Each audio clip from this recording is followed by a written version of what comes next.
A ciência é a grande luz da humanidade. E no Brasil, existe uma força científica ativa e integrante da sociedade chamada SBPC, Sociedade Brasileira para o Progresso da Ciência, que há 70 anos atua em defesa da educação, do avanço científico e tecnológico e do desenvolvimento sustentável do país.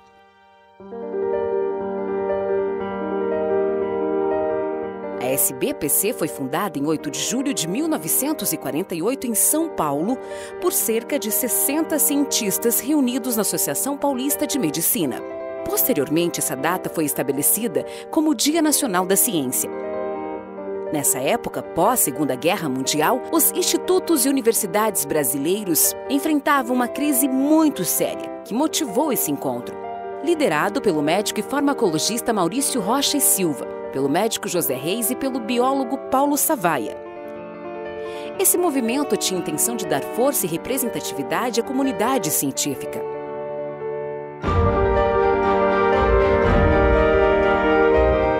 Durante a ditadura militar, a entidade foi um grande polo de encontros, trocas de experiências e conhecimentos, se tornando a grande voz da ciência e da educação nacional.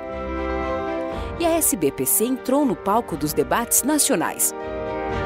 Foi um período que consolidou a SBPC como uma chama de esperança dos ideais científicos. Sua estrutura se fortaleceu e a entidade conquistou um papel de liderança nas lutas por melhores políticas públicas, pela democracia e em defesa do desenvolvimento sustentável do país. Uma de suas contribuições mais expressivas foi a criação do Ministério da Ciência e Tecnologia em 1985. Também foi uma das responsáveis pela inclusão de um capítulo dedicado à ciência e tecnologia na Constituição Federal de 1988 e colaborou com os temas ligados aos direitos sociais e meio ambiente e educação. A SBPC é parte da sociedade e seu objetivo é lutar para que a ciência e a educação sejam parte da vida de todos, pois acredita que ciência não é gasto, é investimento.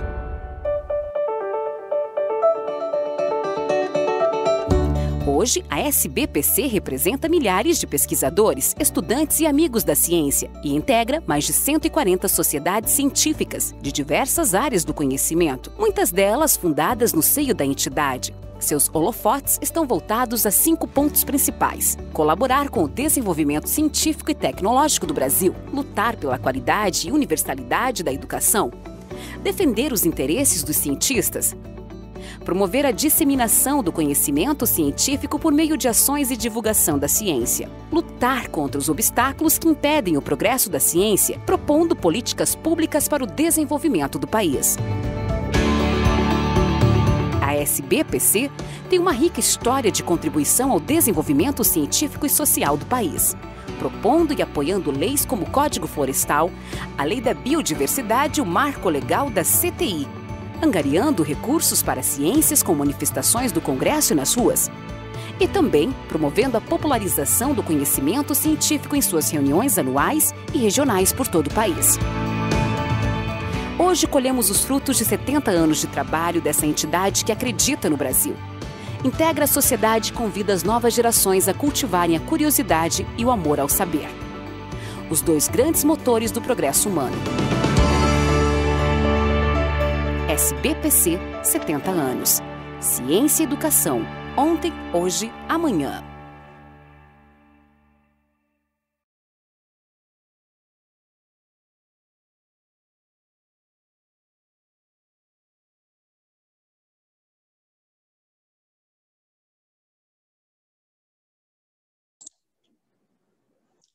Olá, bom dia, sejam todas e todos muito bem-vindos para a atividade da Sociedade Brasileira de Biologia Celular, a SBBC, dentro da programação da 72ª reunião da Sociedade Brasileira para o Progresso da Ciência.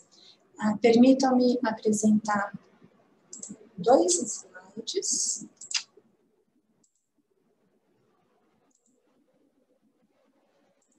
Para a apresentação da sociedade e do nosso conferencista. Então, a Sociedade Brasileira de Biologia Celular, ela visa divulgar e inserir a sociedade na comunidade científica, nacional e internacional, estabelecer uma rede associativa entre seus membros e os outros interessados nessa área de estudo, como também consolidar-se como um fórum de referência na divulgação, transferência e discussão do conhecimento, ou ainda na participação em treinamento e formação de recursos humanos, para, obviamente, contribuir para uma sociedade melhor, pois, afinal, é por meio da ciência e do conhecimento que uma sociedade avança. A Sociedade Brasileira de Biologia Celular realiza seus congressos, suas reuniões a cada 2 anos, e devido à pandemia, a reunião foi transferida para janeiro de 2021, no Maxud Plaza Hotel em São Paulo, e essa reunião será no modo híbrido, tanto presencial quanto a participação online. Então, quem quiser, né, conhecer mais perto essa sociedade, por favor, né, junte-se a nós, venha participar do evento, venha conhecer o que fazemos. Gostaria agora de apresentar o nosso conferencista, o Dr. Hugo Alexandre de Oliveira Rocha, aqui da UFRN. Ele é farmacêutico pela UFRN, obteve seu mestrado e doutorado pela Unifesp, sob orientação da querida doutora Helena Nader, ex-presidente da SBPC. É professor titular do Departamento de Bioquímica da UFRN e também bolsista produtividade no nível 1B do CNPq. Coordena o Laboratório de Biotecnologia de Polímeros Naturais, a Biopol, aqui na UFRN, e ano passado foi professor de destaque da área de Ciências da Saúde da UFRN. Tem atuação na área, principalmente, né, basicamente em bioquímica, com ênfase em glicídios, mais especificamente nos polissacarídeos sulfatados de algas. E nessa conferência, o professor Hugo vai relatar sua experiência, né, desses 30 anos estudando os açúcares dessa alga. Então, antes de passar a palavra ao conferencista, eu gostaria de informar que, ao final da sua apresentação, nós teremos um momento de debate, de discussão, e convido, então, a todos a deixarem seus comentários, as suas perguntas no chat, para que, ao final, a gente possa ter esse momento mais interativo. Então, eu agradeço a presença de todos vocês, a atenção, e a palavra é tua, Hugo. Bom dia! Inicialmente, eu gostaria de agradecer à sociedade por me dar a oportunidade de apresentar alguns dos dados do nosso grupo que foram obtidos nos últimos anos. Gostaria também de agradecer à professora Silvia pelas palavras iniciais dessa apresentação. Aqui está o título do nosso trabalho. E o meu nome é Hugo Alexandre de Oliveira Rocha, eu sou professor do Departamento de Bioquímica da Universidade Federal do Rio Grande do Norte. Atualmente, eu sou coordenador do Laboratório de Biotecnologia de Polímeros Naturais. Bom, dentro do nosso título existe esse trecho aqui, açúcares de algas marinhas. E existe sempre uma pergunta assim, açúcar de algas marinhas? O que é isso? Bom, primeiro a gente tem que se lembrar um pouquinho que todos os seres vivos desse planeta, eles produzem moléculas, 4 tipos principais de macromoléculas. Os lipídios, os peptídeos, aí você inclui as proteínas, os ácidos nucleicos, aí tem o DNA, RNA também, além de outros, e os açúcares. Então, os açúcares são o que a gente conhece, que a maioria das pessoas conhece como carboidratos. E os carboidratos, eles podem ser classificados em 3 grandes grupos, os monossacarídeos, os oligosacarídeos e os polissacarídeos. Os monossacarídeos nada mais são do que a unidade fundamental dos carboidratos. Todo mundo deve conhecer a glicose, por exemplo, e a glicose é um tipo de monossacarídeo. Quando você começa a juntar um monossacarídeo com outro monossacarídeo, você começa a formar oligosacarídeos. E quando esses oligosacarídeos passam a ter mais de 20 monossacarídeos, por exemplo, eles podem começar a ser chamados de polissacarídeos. Polissacarídeos, na verdade, são polímeros de monossacarídeos, ou seja, são polímeros de açúcar. Ok, mas quais os açúcares de algas marinhas que atraem a nossa atenção? Nós somos atraídos pelos polissacarídeos sulfatados, ou seja, o nosso grupo estuda principalmente polissacarídeos sulfatados de algas marinhas. O que é que esses polissacarídeos sulfatados têm de diferente dos outros polissacarídeos? Na verdade, eles são muito parecidos com os outros polissacarídeos, entretanto, eles apresentam um grupo sulfato na sua composição, como é apresentado aqui nessa estrutura aqui. Apesar dessa definição tão simples, polissacarídeos sulfatados não são encontrados em todos os organismos. Na verdade, eles são encontrados em todos os animais e em todas as macroalgas, mas em fungos, vegetais e outros organismos há poucos registros de polissacarídeos sulfatados. Os polissacarídeos sulfatados das algas, eles são diferentes dos polissacarídeos sulfatados em animais. Por isso que esses polissacarídeos eles se tornaram alvo do nosso estudo, já que eles apresentam diferenças estruturais e talvez funcionais e farmacológicas, biotecnológicas, dos polissacarídeos de animais. Bom, a história do nosso grupo ela começa na década de 1980, com a professora Eda, a professora Lucy, a professora Guacira e o professor Duraraitan. No início, pessoal, esses pesquisadores, eles começaram a trabalhar com algas, coletando algas em várias praias do litoral do Rio Grande do Norte e avaliando a composição dessas algas. Gostaria de registrar aqui o meu agradecimento a esses professores que foram os pioneiros no estudo de polissacarídeos de algas no Rio Grande do Norte. E aqui é um exemplo do que foi obtido nesse período inicial pelos nossos pioneiros, um trabalho que foi publicado nessa revista indiana. Posteriormente, já no final da década de 80, por convite do professor José Fernandes de Paiva, o professor Carl Peter von Dietrich e a professora Helena Nader, da Unifesp, eles se juntaram ao grupo de pesquisas de algas e alavancaram as pesquisas a um patamar diferente daquele inicialmente. Atualmente, os dois professores eles receberam títulos de professor honoris causa da UFRN. O professor Dietrich já não está mais conosco, mas eu gostaria de deixar o agradecimento também a esses 3 professores que vislumbraram a possibilidade de potencializar o estudo de carboidratos de algas no Rio Grande do Norte. Nesse período, esse aqui é o trabalho mais significativo da época e ele fala sobre a caracterização de polissacarídeos de algas marrons de 4 algas marrons. Certo? A caracterização estrutural de polissacarídeos, ela passa por essas etapas aqui.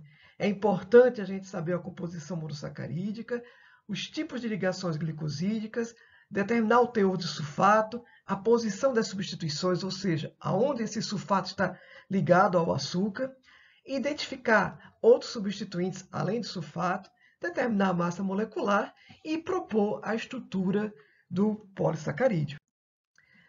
Para propor a estrutura do polissacarídeo, é crucial que se faça estudos de ressonância magnética nuclear. Aqui nós temos uma estrutura que mostra vários espectros de ressonância magnética nuclear, de RMN, de uma galactana sulfatada.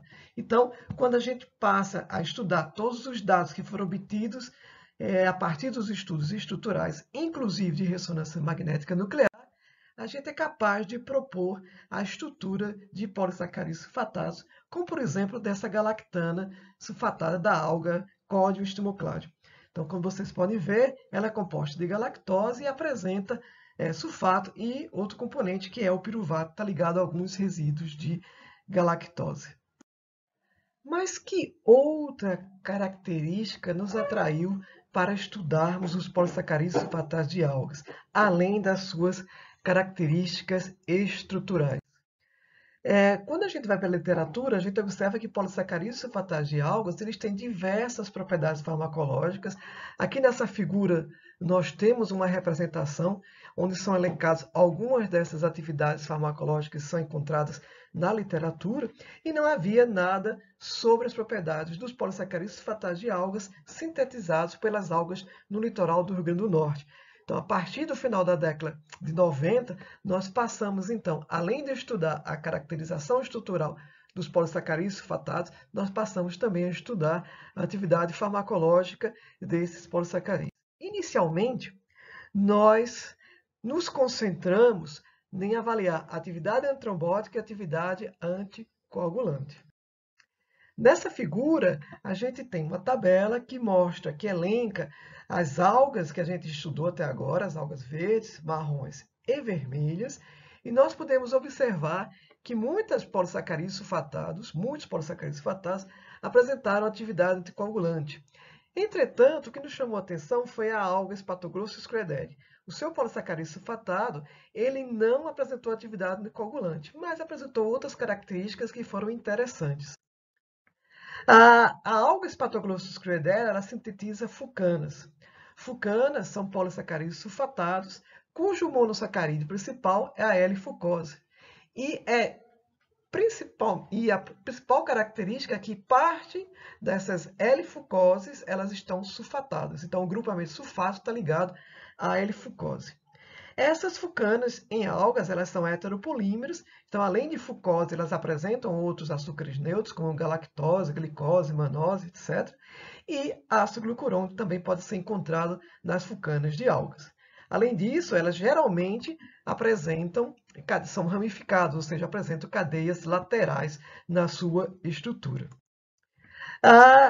Utilizando uma metodologia que foi aprimorada a partir da vinda de Dietrich, da professora Dietrich e da professora Helena para o nosso grupo, a gente desenvolveu um processo que não é tão caro para a obtenção de fucanas de algas marinhas.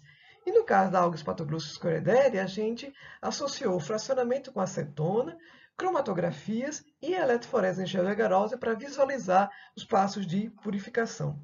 E o que a gente identificou foi que a alga Spathoglossus crederi, ela sintetiza 3 diferentes tipos de fucanas, que a gente passou a denominá-las de fucana A, fucana B e fucana C, de acordo com a sua mobilidade eletroforética. Estruturalmente, a fucana A ela apresenta mais ácido glucurônico e menos sulfato na sua composição, e a fucana C apresenta mais açúcares neutros e sulfato, e não apresenta ácido glucurônico na sua composição. A fucana B ela é meio que um intermediário entre essas duas fucanas. Esse estudo ele levou à publicação desse trabalho, né? E aqui a gente tem até esse nome, xilofucoglucuronana, que na verdade é o nome que a gente deu para a fucana A, um outro nome que a gente deu para a fucana A, e eu trouxe ele para mostrar que agora eu apareço no grupo, porque eu era aluno de iniciação nessa época. Aqui está a estrutura da fucana A. E uma das primeiras perguntas que a gente fez com relação à estrutura da fucana A, aliás, com relação à fucana A, foi: qual a toxicidade dessa fucana? Então, a gente passou a fazer estudos em vivo com animais, e como a gente pode observar nesses dois gráficos, a presença da fucana A ela não interferiu no ganho de peso dos animais e não interferiu no ganho de peso dos órgãos desses animais.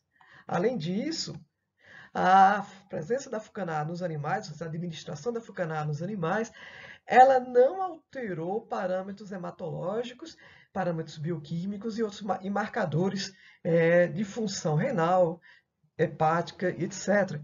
Ou seja, parece que ela não apresentou toxicidade. Análises histológicas de vários órgãos também mostraram que não havia nenhuma alteração dos órgãos dos animais que receberam fucana em comparação com aqueles do grupo controle. Além disso, nós também avaliamos essa fucana in vitro por testes de cometa, de micronúcleo, de EMES e de citotoxicidade. E todos esses dados, eles mostraram o seguinte, que a fucana que a administração da fucana, com a administração da fucana, não foi possível detectar sinais de toxicidade, nem sinais de genotoxicidade, nem de mutagenicidade. Este gráfico ele traz o que a gente achou de tão interessante com relação à fucana A. Ela, como vocês devem se lembrar, ela não apresentou atividade anticoagulante. Mas quando a gente administrava essa fucana em animais, isso em função do tempo, a gente observava que ela impedia a formação do trombo e que em cerca de 8 horas, mas nenhum trombo era encontrado no animal, mesmo com a indução da formação de trombo.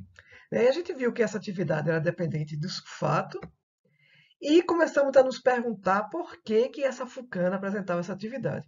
Então, dentre vários testes, nós pegamos a fucana, marcamos ela fluorescentemente, aliás, ligamos ela covalentemente à biotina e utilizamos ela como uma sonda fluorescente. O que nós observamos, que nós temos aqui, é uma figura dos núcleos de células endoteliais, marcadas de azul, e em vermelho a marcação dessa fucana bitunilada, que indicava que a fucana estava se ligando a algum componente da matriz extracelular. Nessa outra foto, nós temos os núcleos das células endoteliais. Em verde, uma marcação para a fibronectina, e em vermelho, marcação com a fucana A. E em D, nós temos a sobreposição. Esses dados e outros dados nos mostraram que o alvo molecular da fucana, para que ela apresentasse atividade antitrombótica, se encontrava na fibronectina.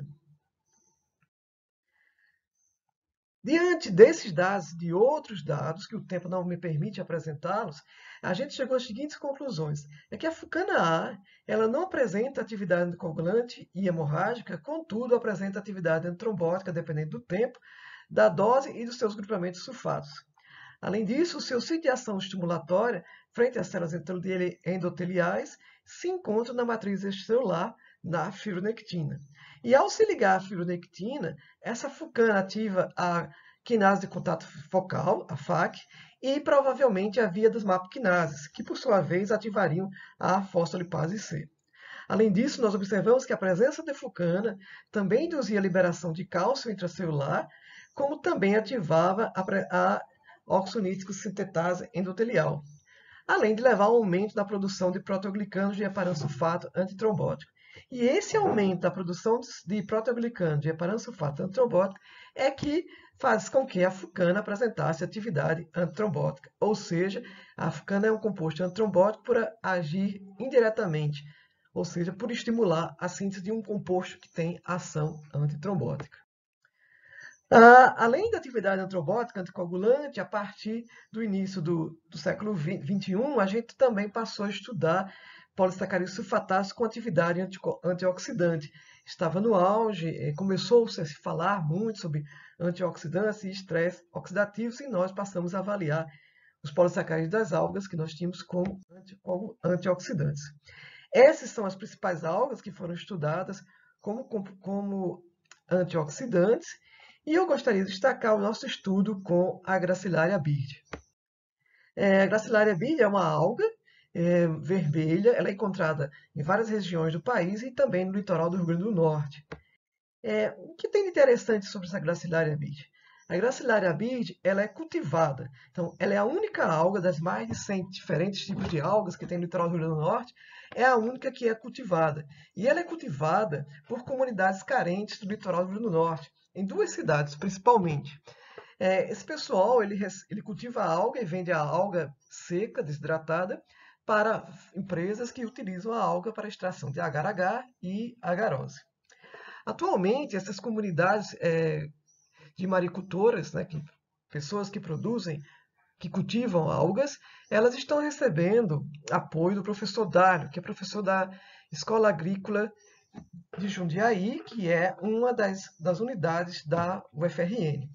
Então, a gente se associou ao grupo do professor Dário e, consequentemente, a essas maricultoras, para dar apoio a elas, com o objetivo de agregar valor à alga, já que atualmente essa produção, a obtenção, a venda do pó de alga tem um valor agregado muito baixo para essas maricultoras.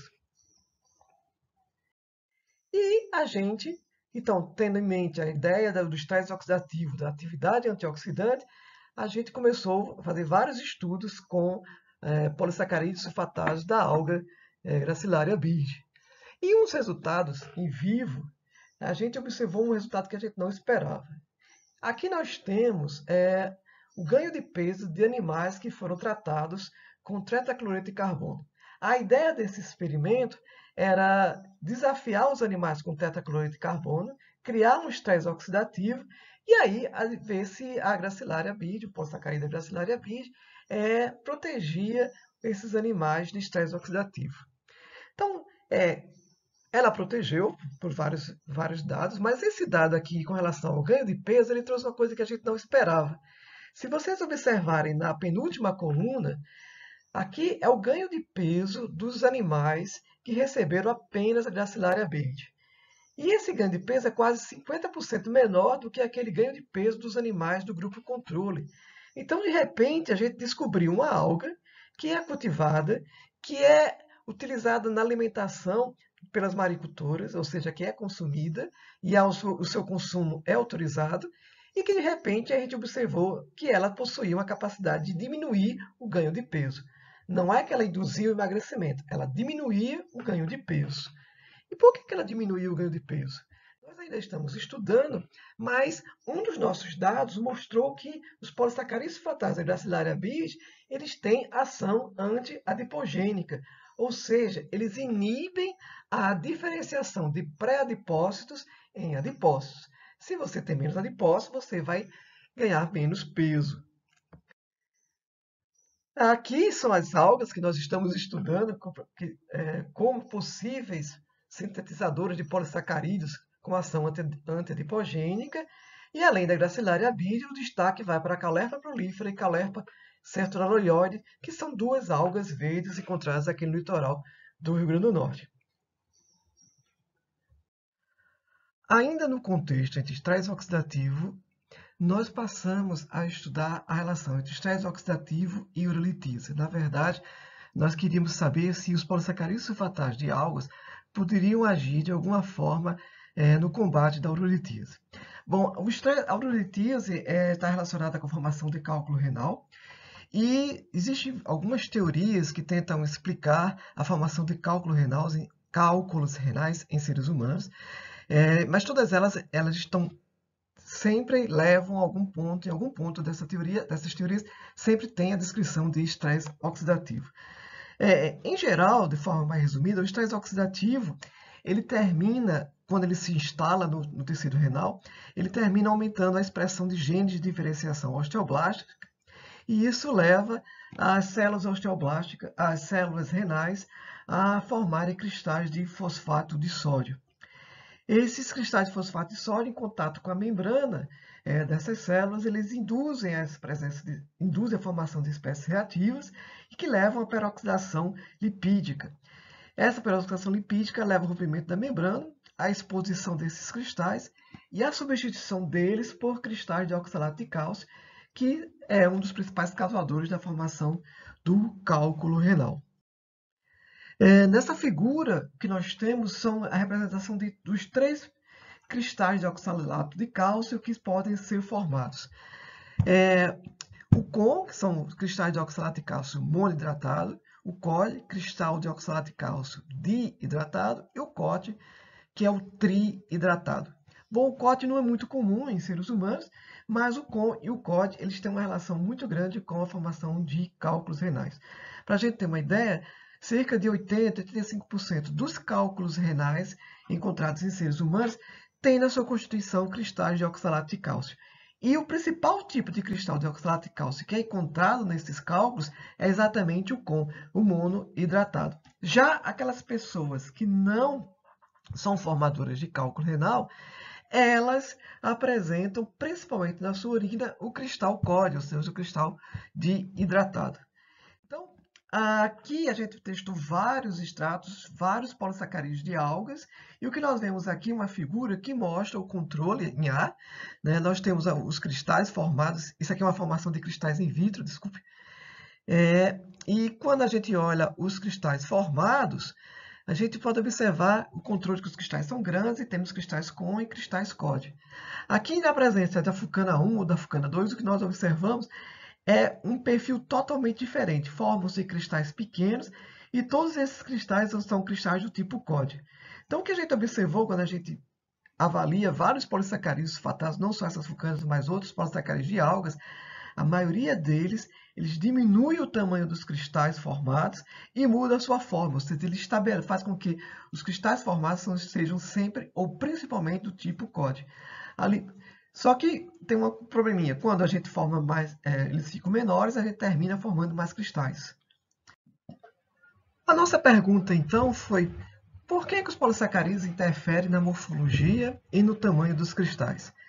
E a nossa ideia é que talvez os polissacarídeos estavam se associando à superfície dos cristais. Então, nós pegamos os polissacarídeos, marcamos eles fluorescentemente, associamos eles com FITs e induzimos a formação de cristais na presença desses polissacarídeos marcados com FITs. Aqui na linha A, o que nós temos são análises de citometria de fluxo que mostram que mais de 90% dos cristais formados na presença dos polissacarídeos fluorescentes, eles estavam positivos para a fluorescência, ou seja, o polissacarídeo estava lá na estrutura do cristal formado. Em B, nós temos em cima no campo claro e embaixo em fluorescência.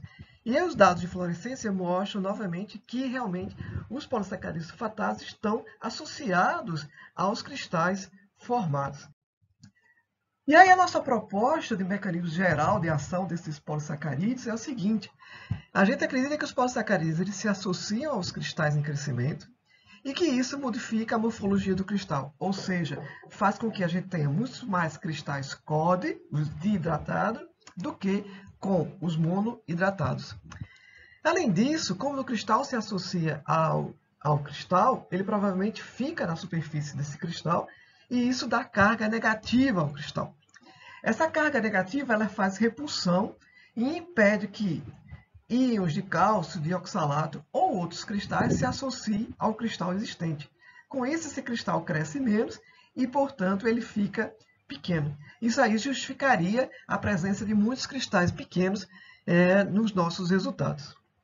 É claro, esses dados eles são iniciais, a gente precisa fazer estudos em vivo ainda, mas os dados estão indicando que polissacarídeos de algas, da maioria das algas do litoral do Rio Grande do Norte, eles podem ser utilizados no combate da formação de cálculos renais. Seguindo outra linha de pensamento, principalmente dados com algas marrons, e aqui especificamente a Dictyota menstrualis, a gente percebeu que as fucanas que eram obtidas dessas algas, elas tinham atividade anti-inflamatória, elas inibiam a produção de óxido nítrico, inibiam a liberação de citocinas como IL-6, IL-1, IL-10, TNF-alfa, e a gente começou a se perguntar, será que ao fazerem isso, elas poderiam também agir como antinociceptivos, ou seja, como agentes que diminuem a dor? Aqui está a história da Dictyota menstrualis, e a Dictyota menstrualis ela produz uma fucana que possui mobilidade semelhante à fucana C de Spathoglossus crederi. E a gente passou a chamar ela de fucana C de Dictyota menstrualis.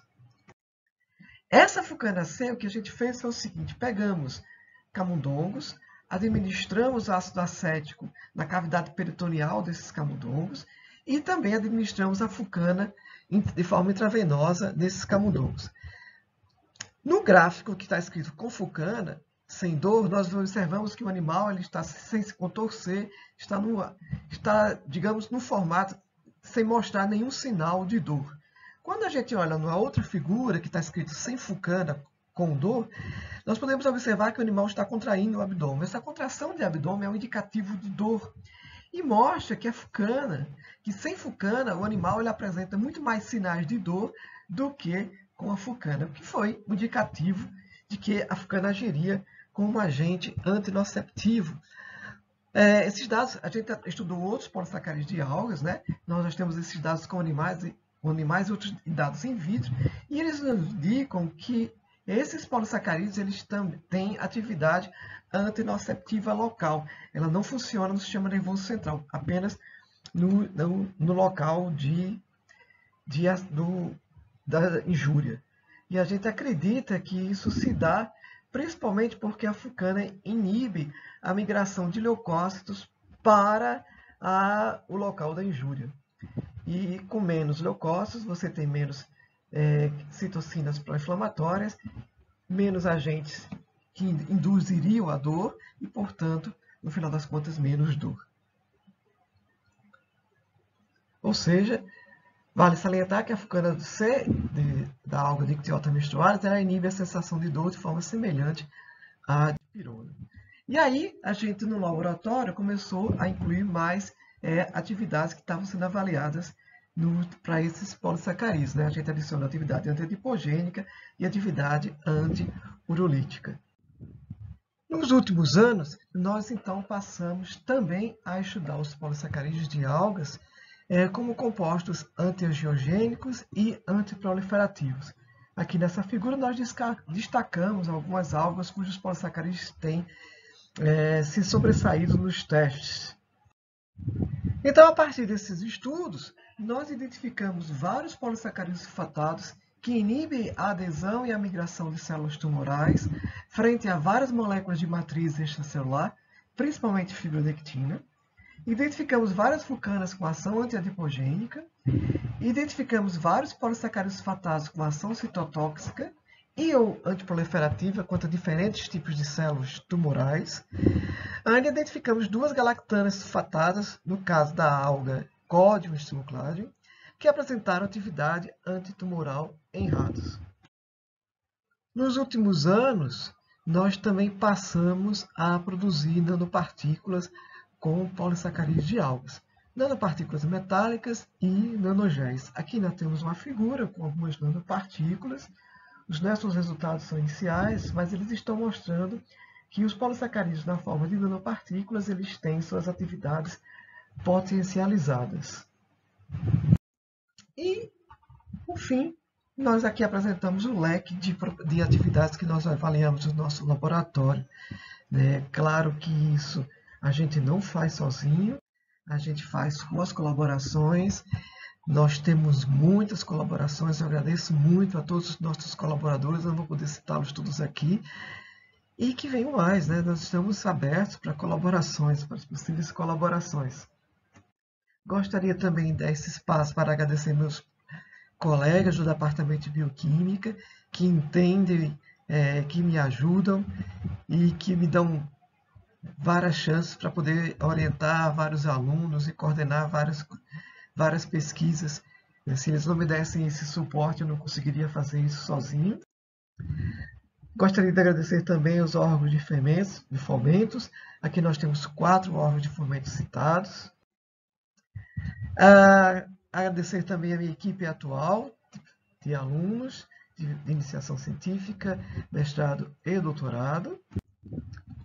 E resumindo tudo isso que a gente apresentou, esse foi um trabalho de mais de 30 anos, que resultou em 30 teses, 41 dissertações, 156 artigos publicados, 15 registros de patentes, um livro, 18 capítulos de livros, muitas comunicações e congressos, etc.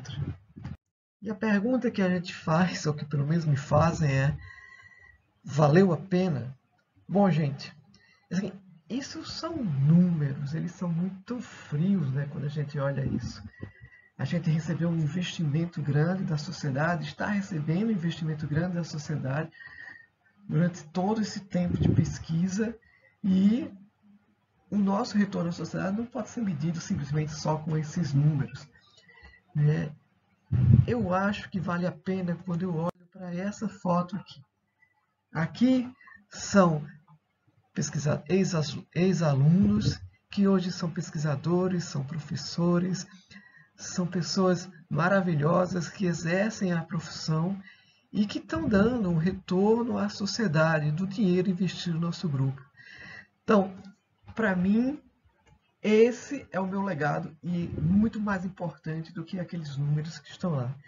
Gostaria de agradecer a todos esses meus ex-alunos e que eles sejam felizes na profissão que eles escolheram. E que venham os próximos 30 anos. Muito obrigado pelo tempo de vocês e agora estou disponível para questionamentos. Um bom dia.